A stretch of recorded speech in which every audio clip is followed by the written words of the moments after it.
What's going on, you guys? This is Luke with Dark Fiction Factory. Today we are asking a question. Are comic book movies overcorrecting a previous mistake? Beware, there will be some minor spoilers for some comic films, especially the new Superman and the new Fantastic Four. So let's dive in. Okay, so what was the mistake that previous comic films were guilty of? I'm talking about the massive destruction of cities and implied off-screen civilian casualties that just sort of were getting swept under the rug. Some of the earlier comic films of this generation were especially guilty of this. The first two Avengers both featured massive amounts of destruction. When Man of Steel came along in 2013, Supes squared off against Zod in an epic battle that raged through Metropolis. Afterward, the city is virtually unrecognizable. It looks like a nuclear war zone. Man of Steel seemed to really be the sort of tipping point where critics and fans started to acknowledge this problem with these big blockbuster comic films. And they began sort of pointing out the absurdity of this destruction.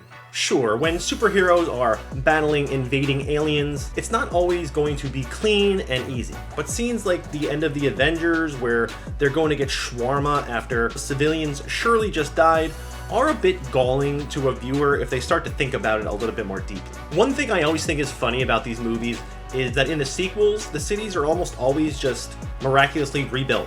I'd like to see a little bit more of that rebuilding process woven into the storylines in these films. This was touched on in movies like Spider-Man Homecoming, where the Vulture and his crew were actually working on the cleanup efforts after the Avenger battles. I'd like to see more of that and this destruction explored in a more practical sense, and how that could affect the mentality of these workers and the civilians inside these cities. As criticisms mounted of these sort of destruction type scenes, the studios and filmmakers began to change their tactics, like including the aftermath of this destruction in the plots and the sequels. For instance, the Avengers had the Sokovia Accords, which attempted to put government oversight on the Avengers and became a big part of the Civil War storyline. In the DC universe, Batman vs. Superman started with Batman witnessing the carnage from the end of Man of Steel from Batman's perspective, which instead of triumph, it was shock and terror. Taking things a step further, these films began including evacuation scenes. Batman vs. Superman had an evacuation scene, and they ended up fighting kind of away from the people. There were no civilians around.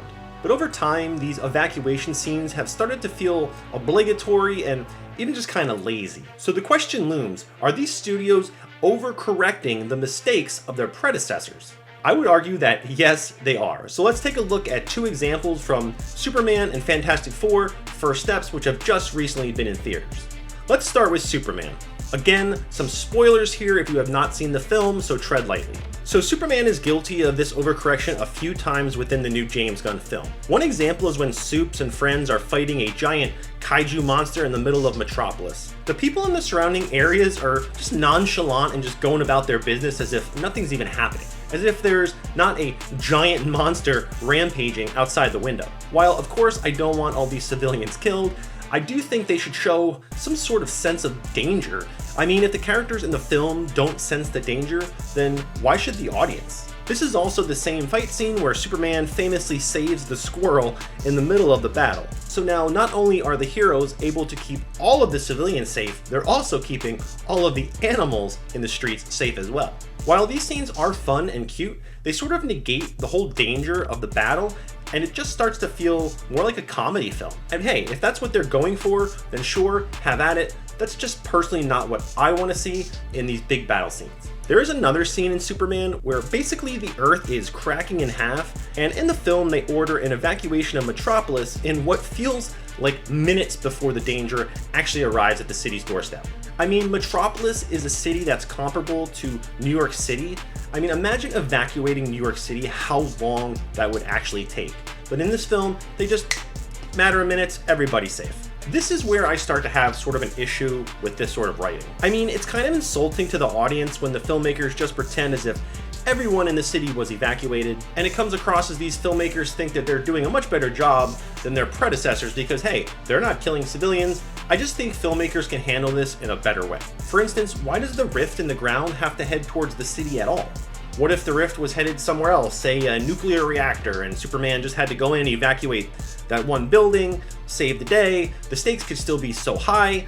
I get that the comic lore around most of these superheroes always takes place within their certain cities, But at this point in 2025, we've seen so many iterations of these characters and these stories. Can't we sometimes just take them out of the city and into a different environment, different location? And that brings me to Fantastic Four First Steps. Again, some spoilers if you haven't seen the film. Now, I did enjoy the new Fantastic Four, but I found them overcorrecting as well. So in the Fantastic Four, they want to lure Galactus into their trap. So naturally, they need to evacuate the entirety of the city. In the film, there's this whole underground world waiting to accommodate every civilian that's in danger in New York City. Now, I know a lot of this stuff is pulled straight from the comics, like the underground stuff, but again, why not just lure Galactus away from the city? Why lure him dead center in the middle of the city where he's obviously going to destroy tons of buildings? If there's anybody still left up top, they're probably going to die. Not to mention all the people who evacuated, they're underneath the city as Galactus is stomping the street on top of them, possibly going to cave in on top of them and kill them.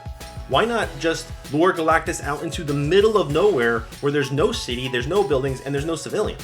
As well as building numerous teleportation devices all over Earth in only a matter of minutes on screen. It just feels like a lot of this is rushed and the filmmakers just expect the audience to accept it so that they don't have to wrestle with how are they going to handle the civilians in these big battle scenes. Of course, again, I don't want to see massive civilian deaths and destruction, but I do want to see the real repercussions for these huge battles. I think filmmakers are also still sort of obsessed with this post 9/11 imagery of city buildings collapsing and this massive destruction within cities. I just, again, think they could take this action into other environments.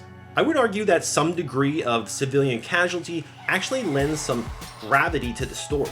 It just needs to be acknowledged and handled in the right way. I mean, Galactus stomps across New York City and there's not a single casualty. This just challenges my suspension of disbelief a little too much. And okay, you can make the argument at the end of the day, these are comic films, they're aliens fighting monsters, fighting mutants, so it is what it is. Your suspension of disbelief is going to be challenged anyway, so who really cares? I just think it's getting so much to the point where that it just really feels lazy and it's starting to stand out in these films. And not for nothing, maybe every villain doesn't need to threaten the end of the world.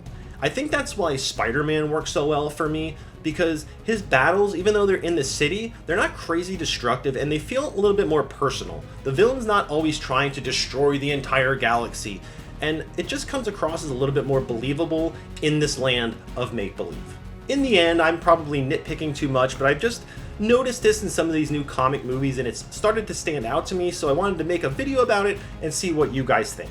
I just think there has to be some happy medium between, Man of Steel, Avenger, complete utter destruction, and every single human being in the city was evacuated and saved in the matter of 2 minutes of screen time. But that's about it for this video, guys. What do you think? Have comic movies gotten lazy with the way they handle these big battles and the civilian issue? Or are you fine with the way they just sort of evacuate the city and we don't really have to think about it? After all, some of these films just kind of want you to turn your brain off and enjoy a popcorn flick.